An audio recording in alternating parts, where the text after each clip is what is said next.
Before patients get a BE exam, they often have to prep, whether it is with dietary restrictions, with some at-home enemas. Sometimes patient will have a colonoscopy before coming in to get a BE. It all just depends. But before we start our BE exam, we go ahead and do a scout view of the patient to guarantee that they are truly all cleaned out and that there isn't any fecal matter that could potentially be diagnosed as pathology during the exam. Next, we go into a right lateral decubitus position.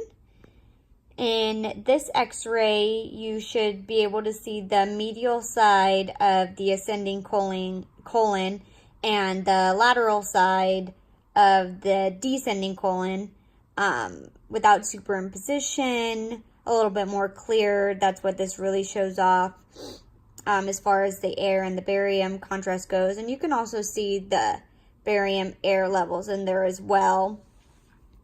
Next, we're going to move on to the lateral rectum shot.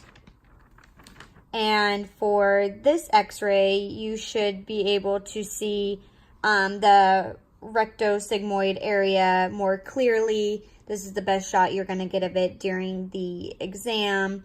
This doesn't need to include the whole entire large colon either, just parts of it. Then we're going to go into a LPO position. In my video, I did LAOs, but for the pictures that were provided, they were done in a AP view, so I will just give you the criteria for that.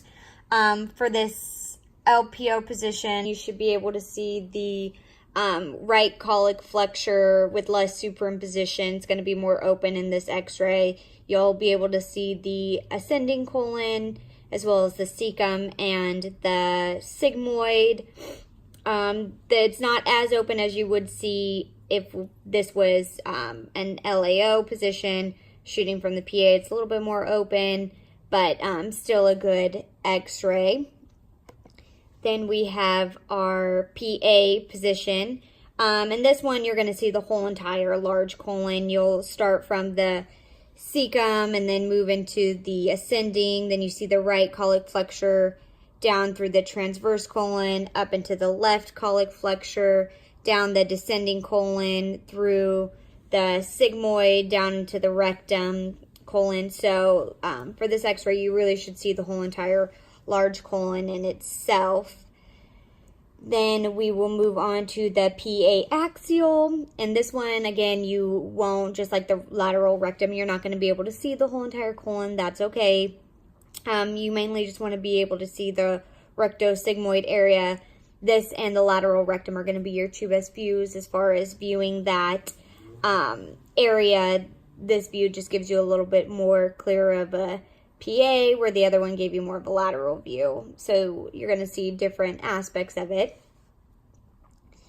Then we go into the, this is going to be the RAO position. Again, in my video, I did PAs, but for the pictures provided, they are in an AP format. So this is going to be the RPO position, and you're going to be able to see the left colic flexure a little less superimposed, as well as the descending colon a little bit better. You can see that right down there. Then we're going to move on to the right lateral decube, and for the right lateral decube, you're going to be able to see the medial side of the ascending colon and the lateral side of the descending colon. And then lastly, we're going to go into the post-evac image.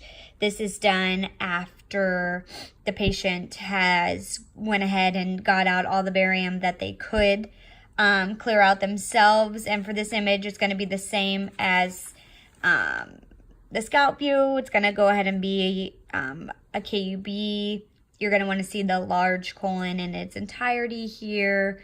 As you can tell, some of the barium has started to go out. And you can also see a little bit of pathology. There's quite a bit of pathology associated with the large colon. You can have ulcerative colitis, which is inflammatory ulcers in the colon. You can have diverticulitis, which is inflammation of the diverticuli. Then there's polyps that you can get, which is growth from the mucous membrane. That's often seen in a BE. You can see volvulus, which is like twisting of the bowel, and often you can see apple core signs. That just names a few. There's numerous amounts of pathology that can be seen during a BE exam.